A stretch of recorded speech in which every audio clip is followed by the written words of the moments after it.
What's up, guys? Welcome back to another Zoids video.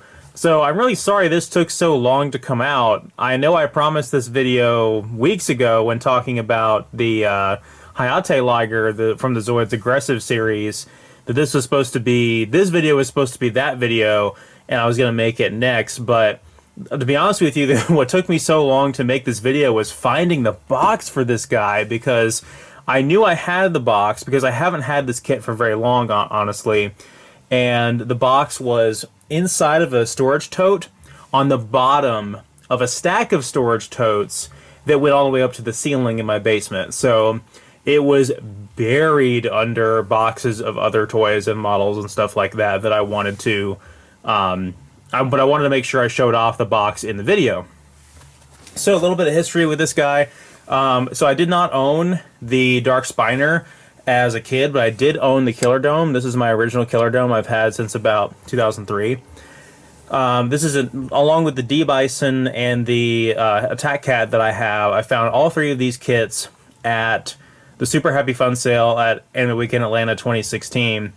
And so I've only had them about a year or so. So I did not build this kit, so I really can't speak to the build quality necessarily, or how well it was put together, or how easy it is to build, but I can definitely talk about what I feel about it.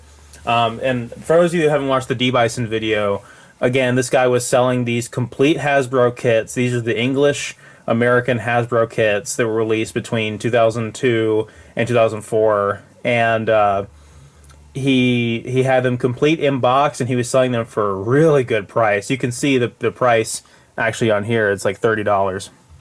So let's take a closer look at this guy. So again, this is the this is the Dark Spiner. So the Dark Spiner obviously is a Spinosaurus type Zoid. It's a dinosaur type, and obviously the dinosaur types have to be the bad guys by default.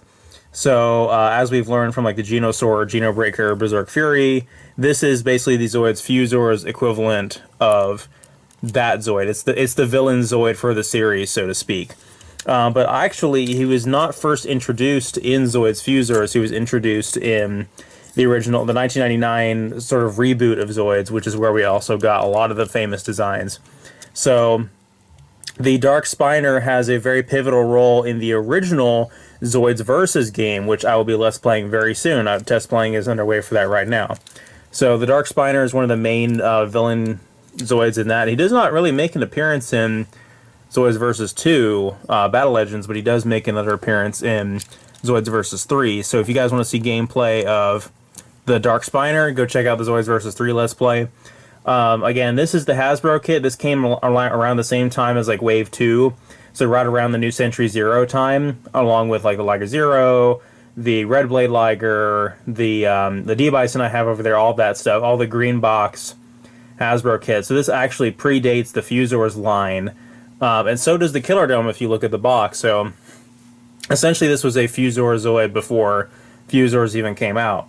In terms of story applications, the Dark Spiner, again, in the original Battle Story comics, he was referred to as a Imperial Zoid, as you would imagine, because he's a bad guy. And he was used by the Neo-Xenobus Empire. And a couple of interesting things about the Zoid itself. The fins on the back are actually a jamming device, so they can jam the transmissions of other Zoids, which is really cool. His claws can also extend and grapple enemies, and his feet can be used to grapple enemies, very similar to the Genosaur in that regard. So quite a formidable enemy. He does not have a charged particle beam, but his fin can also shoot projectiles, as we saw in Zoids Battle Legends, Zoids Versus 3. And he actually has some sensible weaponry for a change. He has two cannons over here, one in the center, and then he has two rear-facing guns as well. So a lot of sensible design work here. He does have these little support, what do you call these? They're not landing gear. They're like little support brackets that come down and secure the Zoid to the ground. Similar to the Genosaur and Genobreaker or Berserk Fury when using his charged particle gun, but as far as I'm sure, the Dark Spiner does not have a charged particle cannon. In terms of the anime, again, this Zoid was used by the antagonist of Zoid Diffusors to kind of set the precedent and be like, yeah, this is the next toughest thing, tougher than the Berserk Fury. So the Berserk Fury showed up in like the first episode of Fusors, which kind of power creeped it out of the top billing like it was around the New Century Zero timeline. If you look at the box there, you can also see the position of his gun is a little bit different. The position of the gun is like up here in the picture, but that honestly seems kind of redundant. You kind of need this peg to be here in order to make everything work. This is one of the larger, the motorized kits. This also moves up, I guess, in an attempt to shoot the enemy, and you can see some more details in there. So overall, it's a pretty cool kit. We can actually show the the mouth opens and closes, both jaws move. I think the bottom jaw only moves when when the motor is active. And then let me see if I can. Yeah, here we go. So the cockpit opens like this. The skull part moves up forward like this, and then you get an old-fashioned Zoids cockpit style there with a blue Android pilot, plus the lever for the control console that comes down, just like the Command Wolf. So that's actually really cool. When you lift this part up, it looks just like the Ultrasaurus or the Gordos, those classic style Zoids. And then when you bring the skull back down, it gives it eyes, and it has a much more modern style Zoid look. So that's actually really cool. I quite like that. Interesting thing about this motorized kit as well is this guy took AAA batteries instead of AA batteries like some of the other motorized kits did. So if you guys wanted to see this thing in action, better have some AAA batteries. So I think that's all I have to say about the Dark Spiner itself. So let's move on to the Killer Dome. The Killer Dome is from the smaller, the wind-up size Zoids, and the wind-up feature for this guy is actually pretty interesting. You pull back on this wheel. I might be able to show it off. It doesn't really roll it well on carpet, but you pull back on it, and then it's supposed to roll forward like that. And as it rolls, it rotates the dome on the top, and it opens and closes the claws. And inside the claws are little Gatling guns, so that's basically the main means of attack for this guy, aside from the claws. And one thing you can do is you can bring the claws in like this, so he has like a defensive posture. And this is really cool. As you rotate this wheel, the claws will automatically straighten out and then open and close. It's really cool the way it does that. So you can just have him come out of that defensive position there, and it just automatically straightens out, opens up. It looks really cool. He's also got two eyes right there. I'm gonna go ahead and remove this pin from the top here. This is one of the caps, the rubber caps, and that's gonna allow me to. There's my phone. This is gonna allow me to remove the dome itself and reveal the Android pilot, as well as the gears and everything, all the functionality inside of there. So that's pretty cool. This guy did put stickers on. Of course, I didn't put stickers on it very well. At least they're applied better than on like the Darkhorn or even the Blade Liger that I have, the Takara Blade Liger. So another thing that's cool about this guy is with the legs, you can have the legs all spread out like I have here, or you can have them all facing backward like that and give them more like a streamlined look. So obviously it's a crab type Zoid. It was not a whole lot of lore around this guy.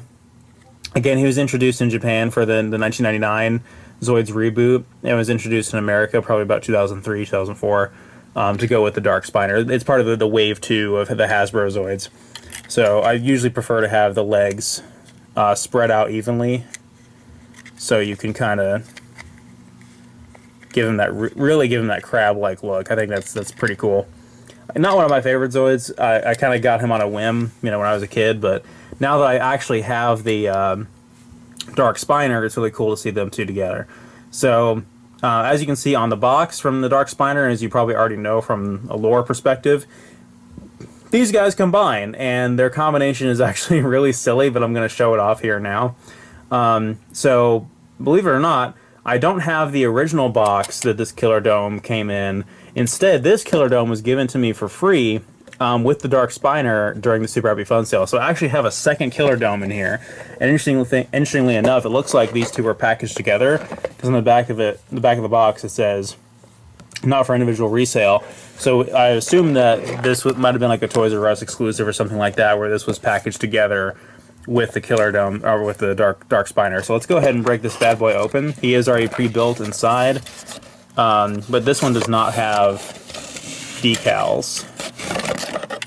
Ah, yes. Take a look at that. Fresh out of the box Killer Dome. And I think he's also got... Oh, there's his Android Pilot. And he also still has the decal sheets and the instruction manual. So that's... Oh, how about that? I didn't even know that was in there. That's really cool. So it's actually an instruction booklet for a completely different Zoid, which is the Rev Raptor. What are the odds of that? So again, the guy I bought this from put the wrong instruction booklet in here. I still have the original instruction booklet for my Killer Dome. But that's pretty cool. My brother actually has the Rev Raptor kit. If you guys want to see a review of that, let me know. I could probably borrow it from him just to do a review of it. But I'm trying to focus on what's in my collection. But I do have this kit. Well, I have access to this kit because my brother has it. So I can do a review of that if you guys want to. But that's actually kind of cool. So again, that's kind of what it looks like before decals are applied to it and everything like that. It's virtually the same. The build quality on this guy is fine. So I'm going to go ahead and attach him to the Dark Spiner, and we will continue. Alright, so in order to make this work, I first had to remove the pin right there that I talked about. That was where the gun is right here, and then extract the fin section, which again is held in by some pins that are spring-loaded right here, as you can kind of see. And there's a lot of light coming from over here, but that's deliberate. And then it just kind of pops out again. These are meant to rotate and integrate with the motor function, so that when the motorized feature is on, the fins will go back and forth like this. Which obviously I can't show because I don't have AAA batteries. Then I had to take the legs off the Killer Dome, which is a lot easier than you think it is. Using this one as an example, you just pop this whole section off, and you can see the pegs that go in there. It's really easy. I also had to take this piece off right here, the front wheel. And by doing that, it reveals that white pin in there, which again, both of those push in, and they go into that front section there. So again, I had to remove that piece off of that Killer Dome. So now we have the Killer Spiner, which instead of having the fin, it has the Killer Dome on top of it, which acts as a high-power weapon rack. And again, when the motorized feature is engaged on the Dark Spiner, it will walk, it'll swing its tail, it'll open and close its jaw. And then the motor, instead of swinging the fins back and forth, it will integrate with the wheel that's in the Killer Dome, and you'll get the effect I demonstrated earlier with the pincers opening and closing and the dome rotating. So that's pretty cool. But honestly, I think this looks really goofy.